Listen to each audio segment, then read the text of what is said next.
سلام با یه ویدیو آنباکس و تحلیل دیگه برگشتیم و امروز میخوایم چیزی آنباکس کنیم که یه ابزار خیلی باحال برای گیمرها و استریمراست و میدونم ممکنه این سوال براتون پیش اومده باشه که چه خبره؟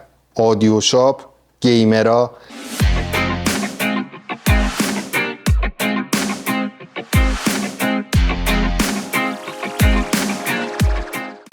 ام گیم از کمپانی ام آدیو دقیقاً همون چیزیه که آدیو شاپ و گیمرها رو به هم دیگه مرتبط میکنه. کارت صدایی که به معنی واقعی کلمه استریم شما رو یه لول ارتقا میده. بدون هیچ توضیح اضافه ای بیایم بریم آنباکسش کنیم، چون خیلی دوست دارم راجعش حرف بزنم، خیلی قابلیت‌های باحالی داره.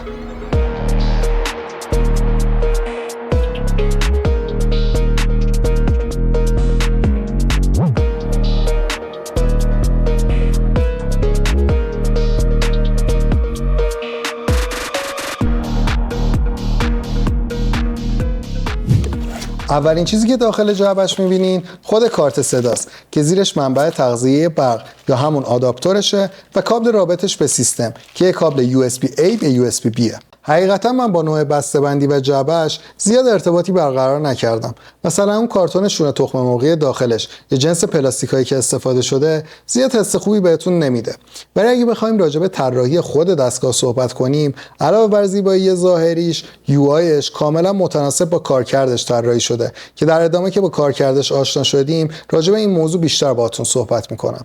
راجع به ارگونومی خود کارت صدا، جنس بدنش از پلاستیک فشرده است و وزنش نسبت به ابعادش خیلی کمه. حالا اگه شما کسی باشین که با کارت صدای حرفه‌ای کار کردین یا اونا رو از نزدیک دیدین، این دستگاه بهتون این حس میده که انگار اسباب بازی دستتون گرفتین. ولی خب همه اینا میتونه عامدانه باشه که تو بخش جنبندی بیشتر راجبش حرف میزنیم. ولی فعلا بیایم با کارکردش آشنا بشیم که خیلی دوست داشتم راجبش حرف بزنم. روی دستگاه به 3 بخش کلی تقسیم شده. سمت چپ شما فیدر میکروفون رو دارین که حجم صدای خروجی میکروفون شما رو برای شنونده تنظیم میکنه. زیرش هم 2 تا دکمه است که یکیش صدای میکروفون رو به صورت کامل میوت میکنه، یکیش هم بدون که صداتون رو قطع کنه روش افکت صوتی مثل بوق سانسور میندازه. تا جایی که من اطلاع دارم بعضی از پلتفرم‌های استریم مثل توییچ روی یه سری از کلمات و عبارات حساسه و اگه شما از این کلمات استفاده بکنین ممکن که جریمه بشین یا حتی اکانتتون به صورت کامل بند بشه و این دکمه دقیقاً همون چیزیه که میتونه شما رو نجات بده. البته اگه زیاد ازش استفاده میکنین بهتون پیشنهاد میدم که با این مشاور راجع به مدیریت خشم صحبت بکنین. ولی خب با این وضعیت اینترنت و لگ و دیلی و تیم میت نوب حق دارین که رد بدین. سمت راست دستگاه هم 4 تا فیدر با دکمه میوت زیر هر کدومه و کاری که این بخش به صورت کلی انجام میده اینه که صدای خروجی سیستم شما که شامل صدای بازی، وایس چت، افکتایی که با خود کارت صدا پلی میکنین و صدای کامپیوتر شما مثل صدای ویندوز و موزیک رو تنظیم میکنه. یکی از چیزایی که من راجع به این کارت صدا خیلی دوست دارم وزن فیدراشه که کار کردن باهاشون حس خیلی خوبی به شما میده. بخش مرکزی دستگاه هم یه ناب بزرگ می‌بینیم با 5 تا دکمه و اینجا دقیقاً همون جایی که قرار استریم شما خیلی جذاب‌تر بشه. یکی از این دکمه‌ها وایس افکتسه، یکیش هم سمپل بانک و 3 تا دکمه زیریشون هم عدد 1 تا 3 روشون نوشته شده. زمانی که شما وایس افکتس رو فعال می‌کنین، صداتون به صورت کامل تغییر پیدا می‌کنه. یعنی مثلا می‌تونین صداتون رو رباتی یا شیطانی بکنین یا حتی دخترانه و پسرانه. سمپل بانک هم افکت‌های صوتی مختلف مثل صدای تشویق مردم یا صدای میمای معروف رو پلی می‌کنه و 3 تا دکمه زیریش هم برای سویچ کردن بین پریست‌های مختلفیه که توی نرم افزار شخصی سازی این دستگاه براش تعریف می‌کنیم. و در نهایت این ناب به صورت پیش‌فرض به عنوان ناب مستر مانیتورینگ این دستگاه تعریف شده، یعنی صدای خروجی هدفون و اسپیکرهای شما رو تنظیم میکنه و فرقش هم با فیدرها توی همینه. فیدرها صدایی که مخاطبین شما میشنون رو تنظیم میکنه و این ناب صدایی که شما میشنوین رو و شما حتی میتونین کارکردش رو توی نرم افزار تغییر بدین. یعنی مثلا طوری تنظیمش بکنین که فقط صدای بازی رو کم و زیاد بکنه بدون که تغییری تو بقیه صداها به وجود بیاد. بیایم بریم سراغ پشت دستگاه ببینیم اونجا چه خبره.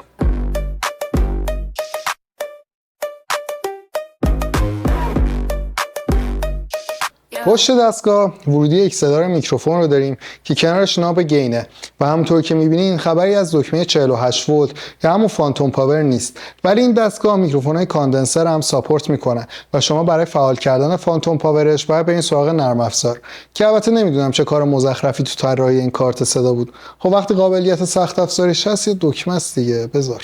یه ورودی دیگه هم برای میکروفون داریم با جک 3.5 برای میکروفونایی مثل میکروفونایی که روی هدفون هست یا همون میکروفون یقه‌ای که خودم دارم ازش استفاده میکنم. بعدش خروجی ها رو داریم که خروجی هدفون و خروجی اسپیکران که جفتش هم برای جک 3.5 طراحی شدن و در نهایت یه ورودی AUX برای وقتایی که مثلا میخواین توی استریمتون با گوشی موزیک پلی کنین که حالا این قابلیت هم در دسترس باشه. بعدش میرسیم به یکی از قابلیت‌های جالب این دستگاه که ورودی فوت سویچشه و این سوال رو برای ما پیش میاره که خب گیمرها فوت سویچ میخوان چیکار؟ شما با اضافه کردن یه فوت سویچ به این دستگاه میتونید به تعداد پریستاتون اضافه بکنین. یا مثلا فکر کنین که دارین گیم میزنین و دستاتون روی موس و کیبورده و از طریق دستاتون نمیتونین این دستگاه رو کنترل کنین. جاش میتونین با پاهاتون و از طریق یه فوت سویچ این دستگاه رو کنترل بکنین که خب یه قابلیت جالب توی طراحی این دستگاهه. بعدش ورودی کنسوله که خب مشخصه چیه، به هر حال همه چیز که نباید مال مستر ریس پی سی پلیرها باشه. ولی همین ورودی کنسول یکی از بزرگترین مشکلات استریمرها رو حل کرده. استریمرهای با تجربه خوب میدونن که خود پروسه استریم میتونه سیستم رو خیلی درگیر بکنه و حالا علاوه بر اون شما یه گیم سنگین هم اجرا بکنین ممکن که با افت فریم ریت مواجه بشین. از طریق همین ورودی کنسول شما میتونین یه سیستم دیگه به این کارت صدا اضافه بکنید و پروسه گیمینگ و استریمتون رو اصلا تفکیک بکنید. و در انتها پورت USB و آداپتور با دکمه پاور این دستگاهه. تا به اینجای کار به یه سری از قابلیت‌هایی که نرم افزار این دستگاه در اختیارتون میذاره اشاره کردم. یکی دیگه از کارهایی که شما داخل این نرم افزار میتونین انجام بدین شخصی سازی الگوی LED است و الان است که پرو پلیرها پیداشون بشه و بگن که LED و RGB مال نوباس، پلیر واقعی با سیستم زغالی پلی میده. اینجا همون جاییه که گفتم UI این دستگاه متناسب با کارکردش طراحی شده. مثلا فکر کنین که شما میکروفونتون رو میوت کردین و حواستون به این موضوع نیست. اگه یه الگوی چشمکسن برای این دکمه تعریف کرده باشین این قضیه بهتون یادآوری میشه و اینجاست که متوجه میشین LED های این دستگاه علاوه بر جنبه زیبایی برای کارکردش هم هست. تا به اینجای کار با خود دستگاه تا یه حدی آشنا شدیم، ولی بیایم به این سوالی که ذهن هممون رو درگیر کرده جواب بدیم. آیا میشه با این دستگاه کار موسیقی انجام داد یا خیر؟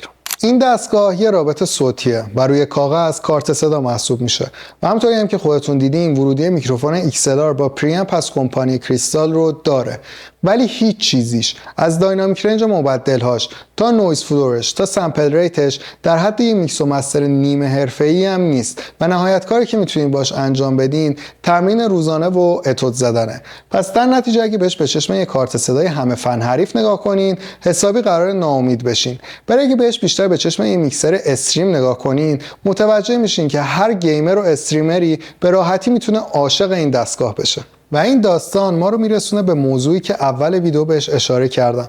به نظر میرسه که سعی شده توی طراحی این دستگاه با حذف هزینه‌های اضافی مثل استفاده از سخت افزارها و متریال‌های گرون یا بسته‌بندی لوکس یک کالای اقتصادی در دسترس یوزرهای یکی از پرطرفدارترین صنعت‌های دنیا یعنی صنعت گیمینگ ارائه بشه. شما هم به ما بگین که چی راجع به این دستگاه فکر می‌کنین. همونقدر که من باهاش حال می‌کنم شما هم حال می‌کنین. چنل ما رو به دوستانتون معرفی کنید و داشته باشین چون قرار با کلی محصول و ویدیو خفن دیگه برگردیم. پس تا ویدیوی بعدی فعلا.